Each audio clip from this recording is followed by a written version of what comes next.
In this section, we're going to be covering non-compliance to the Occupational Health and Safety Act. So what happens if you don't follow the rules, or what happens if you break the rules? Well, there are legal repercussions, which we'll discuss later, but obviously one of the main concerns is the health and safety of workers. Not complying with the Occupational Health and Safety Act will invariably lead to injuries and possibly even deaths within the workplace, which obviously is not a good thing. Another thing is, we discussed it right at the beginning of this course. A safe environment means that your workers are happier, which means they work better, you get better quality products, the service increases, and so do the profits of the company. Now, obviously, the inverse is also true. So if you're not following the rules and the workplace is unsafe and people are getting injured in that, they're not going to be as happy in that environment. And what that does is it starts bringing down the service levels and the quality of the stuff that is being produced. It brings down the productivity. And at the end of the day, it can have a really big impact on the actual profits that the company is showing. Even more important than this is that companies can be closed down by labour inspectors and the labour department should their safety record be very, very bad. So you actually stand the chance of the business closing and everybody losing their jobs. As for the legal implications of non-compliance, you can find that in Section 38 of the Occupational Health and Safety Act, and it's the offences, penalties and special orders of the court. When it comes to offences and penalties and legal matters, there's a misconception in the workplace that if anything goes wrong and the Labour Department gets involved, that the company will get into trouble and the company will face fines and liabilities. That's true, the company will. However, workers themselves can also be penalised. In fact, when you have a look at Section 38, it actually starts off with any person who. So it doesn't address companies at first, it actually addresses individuals, as in the workers that are in the workforce. So let's take a closer look at these penalties and offences. You'll see it says any person who, and then if you look at section A, B and C, you'll see each one of them starts with the word contravenes. So anyone that contravenes these sections within the Act will be liable to being found guilty of an offence. Then if you look at D, it says if any person who, in any record, application, statement or other document referred to in this Act willfully furnishes information or makes a statement which is false in any material respect.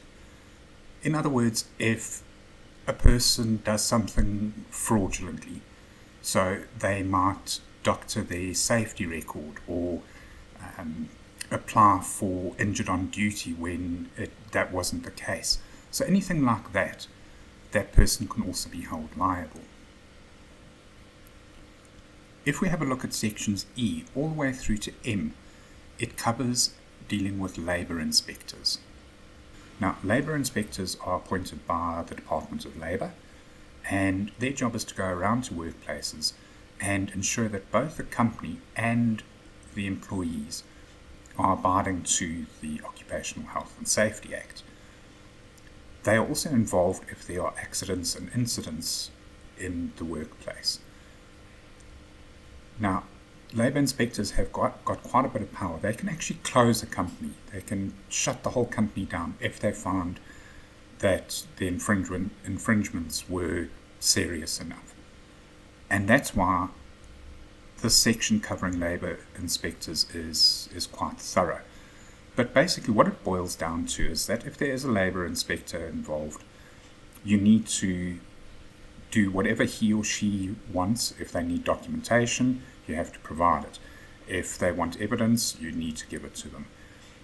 Offences and penalties start coming in when you start being dishonest with your dealings with the labour inspectors, or if you just refuse to help them. Now, it also goes into the fact that if there are investigations, you can actually be subpoenaed to give testimony to the labour inspector.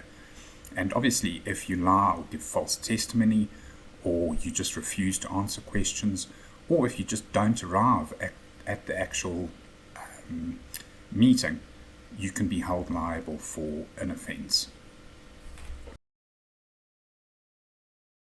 Let's move on to the next couple of sections, which is N, O, and P.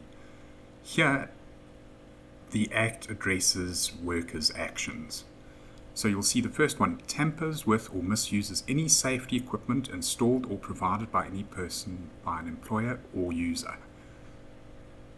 Tampering with safety equipment is extremely dangerous, not only to yourself, but if you've tampered with that safety equipment and another user uses it, they might not be aware of the fact that you tampered with it or damaged it in some way. Often workers will bypass, for instance, safety features on machines to make their jobs easier, but the next user might not be aware of that. The next one, O, fails to use any safety equipment at a workplace or in the course of his employment or in connection with the use of plant or machinery which was provided to him by an employer or such user.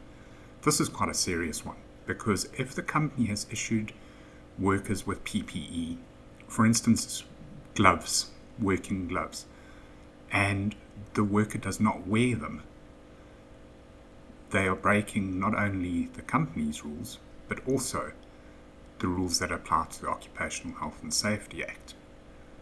And then the last one is quite serious. Willfully or recklessly does anything at a workplace or in connection with the use of plant or machinery which threatens the health or safety of any person.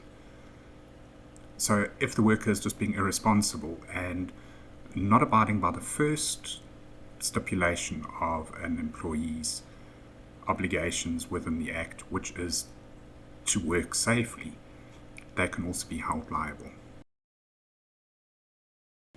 This is the end of the infractions, but the last section goes on to describe what fines, penalties, etc. are connected with a worker found guilty for any of the above offences. And it's actually a lot more serious than most people realise. So any person that breaks the rules and regulations above shall be guilty of an offence and on conviction be liable to a fine not exceeding 50,000 rand or to imprisonment for a period not exceeding 1 year. And if the infraction is really bad, both such fine and such imprisonment, so up to 50,000 rand and 1 year in prison.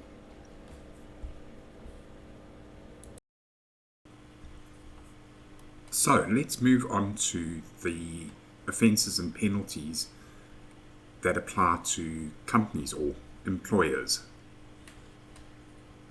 The penalties and offences for employers is limited to just one paragraph, so we'll go through that line by line. The first line says, any employer who does or omits to do an act thereby causing any person to be injured at a workplace. In this sentence, we need to have a look at the words does or omits.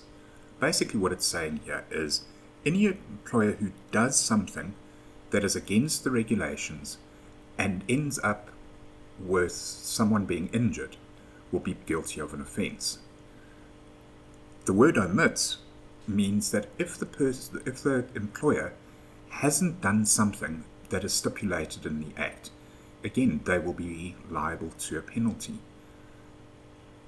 So basically what this sentence boils down to is if the employer does not follow the rules. Moving on to the next section, it says, or in the case of a person employed by him to be injured at any place in the course of his employment. When we look at these two sentences, you'll see that the first one is basically saying any person at the workplace. So that would include visitors, contractors, etc. The second sentence goes on to say that any employee at any place. So if an employee is working off-site, the employer is still responsible and can be held liable if that employee is hurt Here again, we see that the Occupational Health and Safety Act highlights plant and machinery because of their high risk. So this says, or any user who does or omits to do an act in connection with the use of plant or machinery, thereby causing any person to be injured. And again, you'll see it says any person. So it's not just employees that are around the plant and machinery, it's visitors, contractors, public, etc. The next section is extremely serious.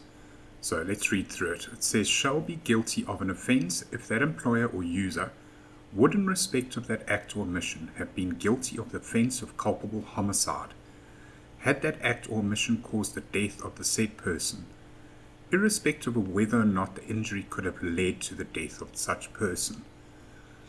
So what it's saying here is that if the employer is breaking the rules or not following the occupational health and safety rules, what they're doing is they're putting people's lives in danger. And at the end of the day, that could cause the person to be killed on the job. So the offences are as serious as culpable homicide. So what would the penalties or jail time be for an employer? Well, depending on the severity of the circumstances, an employer on conviction may be liable to a fine not exceeding 100,000 Rand, or to imprisonment for a period not exceeding 2 years, or in extreme cases, to both such a fine and such imprisonment. In other words, 100,000 Rand fine and 2 years in prison.